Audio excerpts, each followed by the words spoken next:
All right, we are back in Timberborn, and our wood-based industrial district is churning along. And that is great because today we are going to expand it.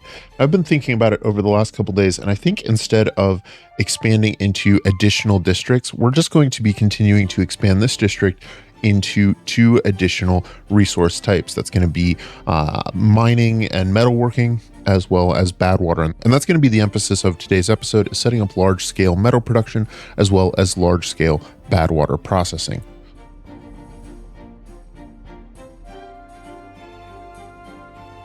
Now, the metal processing is going to be a priority because we've actually consumed all of the metal that we had previously tapped into. There are no longer any pieces of scrap metal out in the world, and our scrap metal pile is also sitting empty. We do have 13 metal blocks in our smelter, plus a full large pile, but that is it. So we are up to 193 or so metal. We may have a little bit more in our, so 193 metal blocks, and that's all we have left. So whatever we want to build today, we need to start there. Now, in order to do this, we need to have access to an iron mine, and we have an underground ruins back here that we can go into our metal tab. And if we unlock the mine for 4,000 science, fortunately we have plenty of science, we can build that with 250 logs, 350 gears, and 200 treated planks. Now, fortunately, because we have the large-scale woodworking operation in place, this is not that hard to do, and we can go ahead and get this set up. We'll go ahead and establish that, and now we need to start thinking about how we want to process this. Now, in order to give our beavers access to this area, we're going to need to sort of connect up a path in order to get them over there to build that.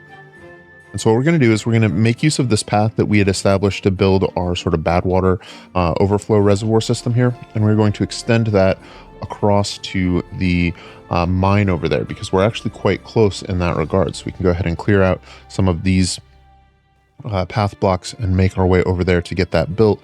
And furthermore, once we're in the region, we can set up a zipline station that will allow workers to very quickly traverse over there, and we won't need to rely on these long paths. But we do have to get these zipline stations built before we can do that.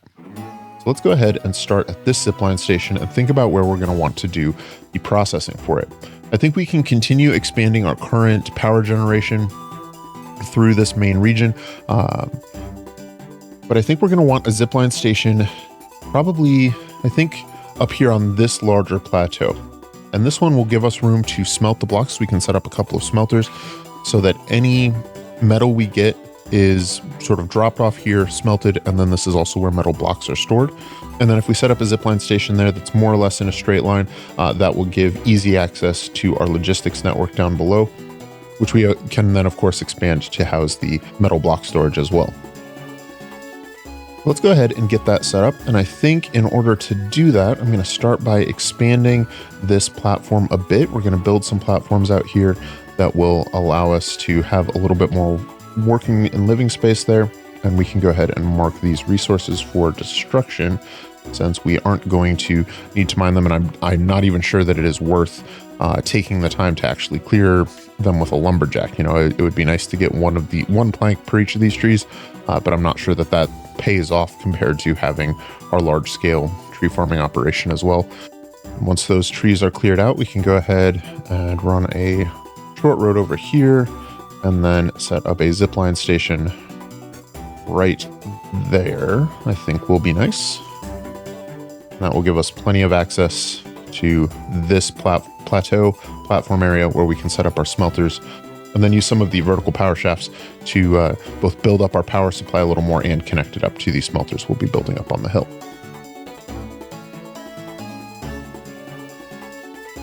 Now, that zipline station, we will want to have a more or less direct connection as close to the mine as possible. And so we may even want to set up a zipline station sort of perfectly across from it, like so, and then build a path like that.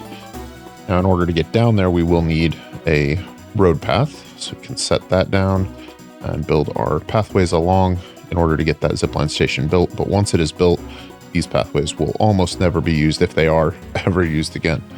Now, of course, we need that zipline station to connect, so we can use pylons for that. And that's a building we hadn't said. This allows us to create sort of intermediary junctions for these stations. And I think setting up a single pylon there will do just what we need it to do. And of course, we'll need to construct a path for that as well. Our beavers can get over and construct that. Now we'll set these zipline stations and pylons to be top priority, so that those get built straight away.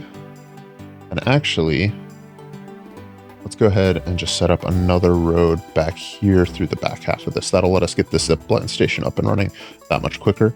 And we can then connect up each of these lines so that as those stations come online, our beavers will have much easier access to the various building tasks before them.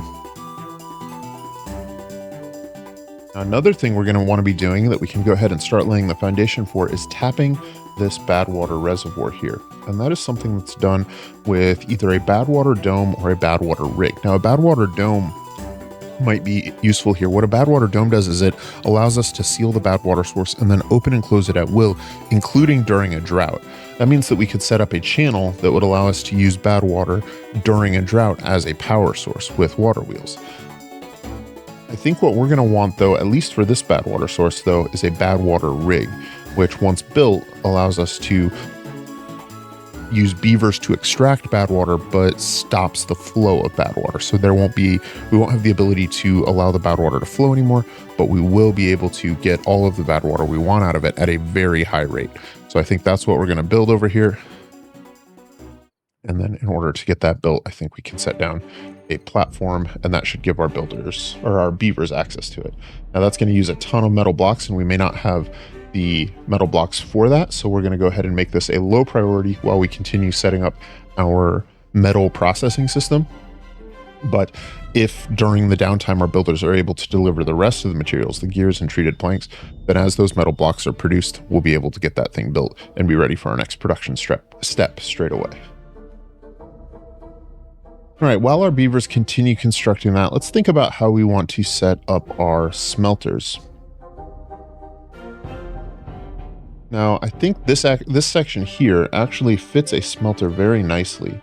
We set a smelter in there. Yes, that fits perfectly in that space. And I think that that may be a good fit for us. So let's go ahead and set that up. Set up our first one of those. And of course, we are going to need power for that. So one of the things we can do, I think, is actually, let's tear that smelter down just a little bit. All right, we'll tear out that one platform underneath the smelter and replace that one with a vertical power shaft. I believe that will connect to the smelter as well. Although just in case, we'll also replace this platform with a vertical power shaft just so we can be prepared for it. And then what we're going to want to do, if we can get the right angle for it, is run a normal power shaft in underneath. Another one coming in from the side. So. And then we can connect those to vertical power shafts. Just sort of daisy chain our way down the hill until we're able to connect into our other buildings. Placing a couple more of these windmills and a couple more gravity batteries would not go amiss. Let's see what we can do with another gravity battery perhaps nearby. Like we can set one up right there. That might be good. Connect power that way as well. All right. Now with that done, we can go ahead and place our smelter.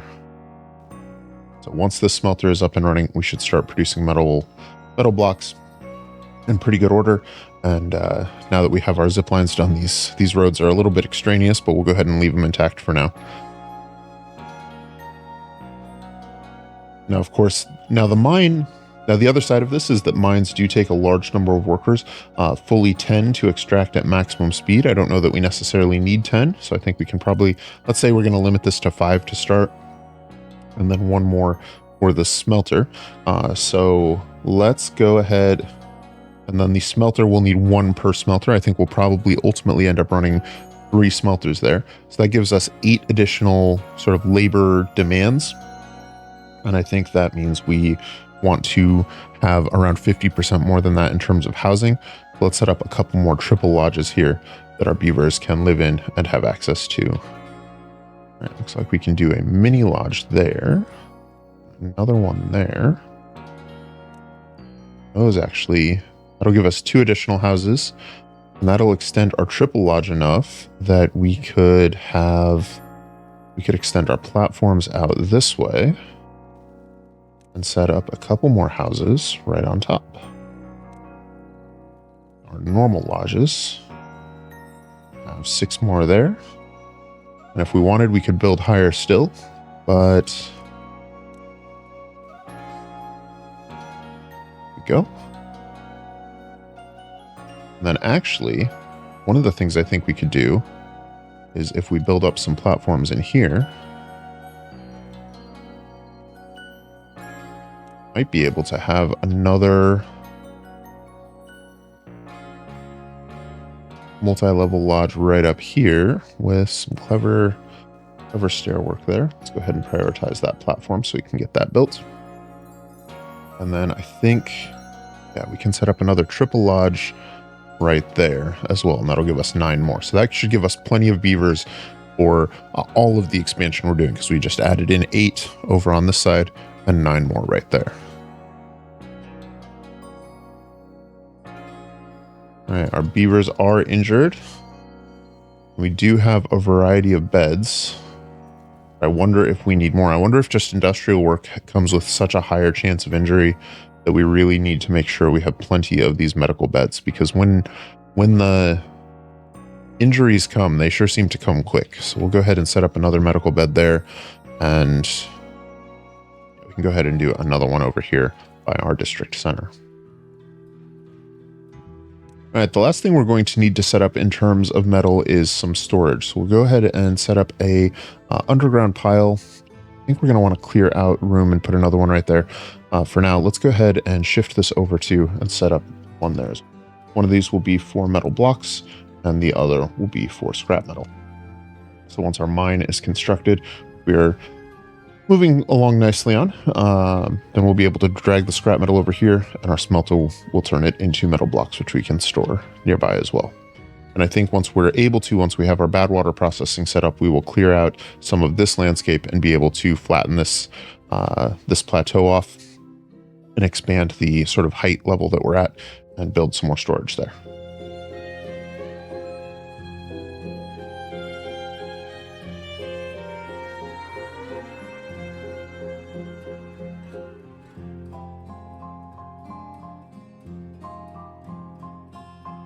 All right, and that is our metal smelting district, at least up to a start. I think, interestingly enough, I think we actually accidentally built our smelter facing in the wrong direction. So it's a little bit of a bummer, but we're going to go ahead and actually tear that one down and then rebuild it in reverse. And we'll actually go ahead and set up 2 of them so that we can get plenty of production going on. We have a bad tide that has started. Let's prioritize these smelters, make sure we can get them up and running so that we can get enough metal blocks to build our Badwater rig. All right, and we are starting to build up a huge stockpile of metal blocks. We're not getting a whole lot of scrap metal, but that's actually okay. Scrap metal is just an intermediary resource. I don't believe it's used for anything except the smelter in terms of building construction. So we don't really care too much about having lots of scrap metal, and if we're capable of processing it into metal blocks, that is what we are really interested in it for. We build this platform. Will that allow them to build on this Badwater rig? Because I don't really want them going down to build on it. So ultimately we'll need to build stairs going down. There we go. Yes. So that'll let them build the Badwater rig. And once the rig is built, we can go ahead and clear out this last platform and put stairs down to it. That'll let us access that Badwater and make use of it. Actually, making use of that Badwater is something else we can start setting up structures for. I think we're going to want some platforms over here to extend this area out a ways. We can use single platforms over here. So, and then a couple of triple platforms in order to just make it a Nice even space for us. Now, Badwater is used in a couple of recipes that are important to us. The first one of these is in the explosives factory. Badwater is used directly to create explosives, and explosives are important because they will allow us to clear land. So let's go ahead and set up our first sort of Badwater processing structures, and these platforms out a little ways so we can build back here. And that way what we can do is set down a road that runs out along here and start setting up some other things. I think the first thing we're going to want is a large tank. We can set right next to that, and we will have that store the Badwater itself. And then next to the large tank is where we can set up some explosives processing. So we can set up our first explosives factory, which is found in landscaping. Right there. I think we may want 2 of those. Now, of course, storing the explosives is something we'll need to manage. I think that's done in a large warehouse. We can set up one of those and set that to store explosives. Perfect. Now, the other use for Badwater is in a centrifuge to produce extract. And so we can also go ahead and set up our centrifuge. And then we will also need some storage for that. Now, we shouldn't need a ton of extract at this time, so we'll start with 1 centrifuge. And I think maybe what we'll do is, let's see, we need to get power over to this area now. And so let's see, can we run power underneath? Let's go ahead and clear out the second explosives factory for now. Go ahead and rebuild that here in a minute. But let's use the space underneath it to build our power line. We can use our vertical shafts there and there. And have that connect here. How do we want to get down there? I think maybe just do it right there. So we don't need this one. And we can run a standard connection just like so. And that way we can build out on top of that if we want as well. All right. Now we can set up our second explosives factory. Once again, once all of those are built, then we will have power to this whole region.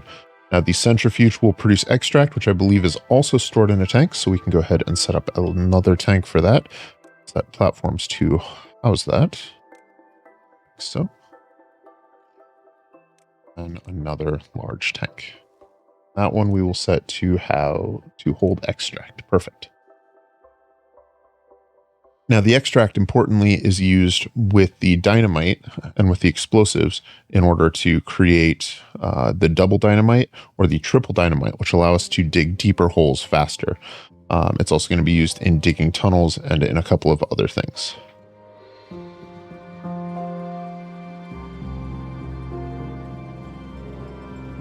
Now, the last thing I want to set up as part of this region is a dirt excavator. And that is something that we can go ahead and set up anywhere that we have room, really. But it will require a large amount of power. And it looks like even with our housing expansion and a full complement of workers, we don't have enough workers for our space. So let's see what we can do to expand this a little further. Looks like we've made a mistake and forgotten to connect these 9 houses. So we actually are short on 9 workers, and that makes a lot of sense for why we are not getting there.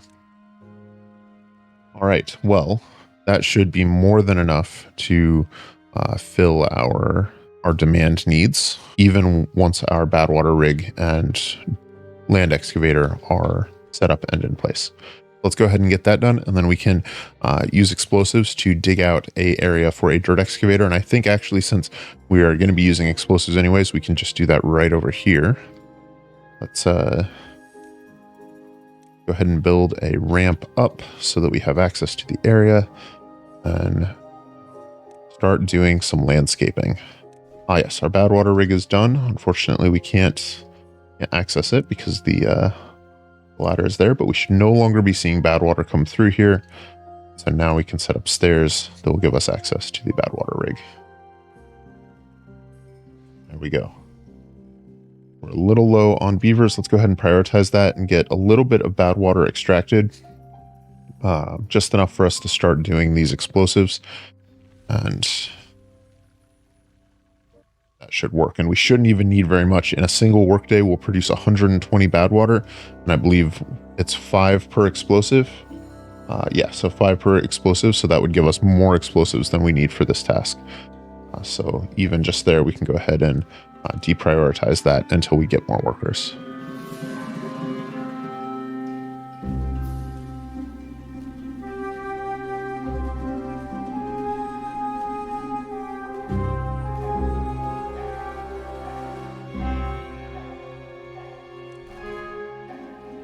And set up our dirt excavator.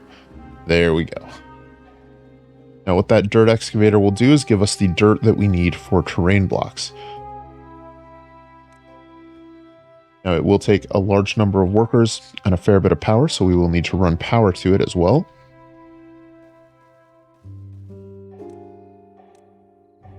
And that will allow us to start gathering dirt, which will give us access to all the terraforming tools we need. Of course, we will set up an underground pile that can hold that dirt. All right, now we have 15 incapacitated beavers. Why do we have 15 incapacitated beavers in this district? Or we just have so many injuries? I know that the working in this area is dangerous, but I didn't realize it was that high of a rate. Let's go ahead and set up an injury ward, yet another injury ward for our beavers over here. I think actually what we can do is clear out some of these blocks in order to create that down here. So for example, they are just all getting injured like crazy. Let's set down some more medical beds down here. Then is there anything else we can do to help them? Or do they just need time once they're sort of treated, or time to be treated? Set down the ward over here, more injury beds. All right, with those medical beds treated, our number of injuries is going down. We're starting to build up a decent stockpile of explosives. We're starting to build up a decent stockpile of extract and Badwater. All right, so now we have the correct number of beavers if everybody is working. Right now we have 51 jobs in the town, 51 adults, and I believe we can actually go up to 54. I think we have 54 houses.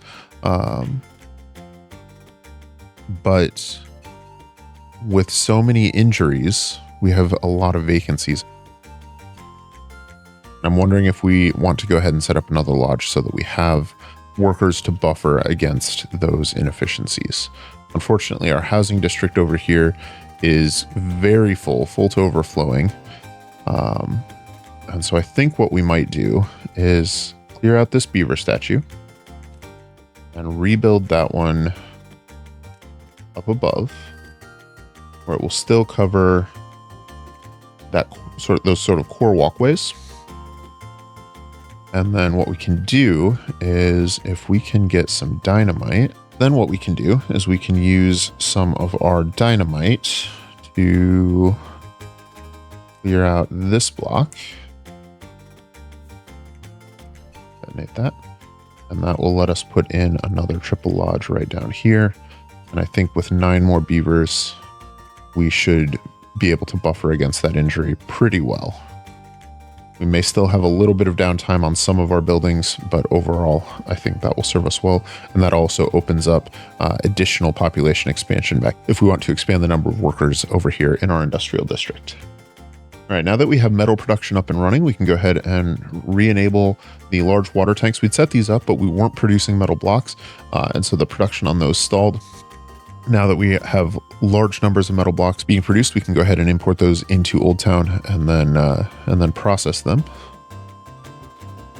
And so that'll give us some more water storage, and then we can always expand our reservoir, which is something we'll need to do soon. With our population ballooning, you can see we're starting to work through more and more of our reservoir as our beavers drink more and more. All right, and I think that's where we are going to leave it for today. With our industrial district complete, we now have large-scale production of everything we need in order to do any sort of project or construction we want to do. Which means we can turn our attention now to the sort of grand works, the large construction projects. And there are several of those that I have in mind. I think the first thing is going to be to expand this reservoir and really shape it into a much more efficient and effective source of water for our beavers during the dry times. And then we may want to expand our reservoir system to include a reservoir at an upper level here that can, further drain down and keep that topped off as we see fit and as we need to. So I think those are that is going to be our next construction project, is building up this multi-tier reservoir that will allow us to bank up even more water and survive longer and longer droughts and support ultimately a larger population. But that is where we are going to leave it for today. I'd like to thank you guys for spending a few minutes with me here in the world of Timberborn. I hope you have enjoyed this episode. Leave a like if you have, and subscribe if you'd like to see more. My name is Dakoba, and I hope you have an epic day. I'll see you soon.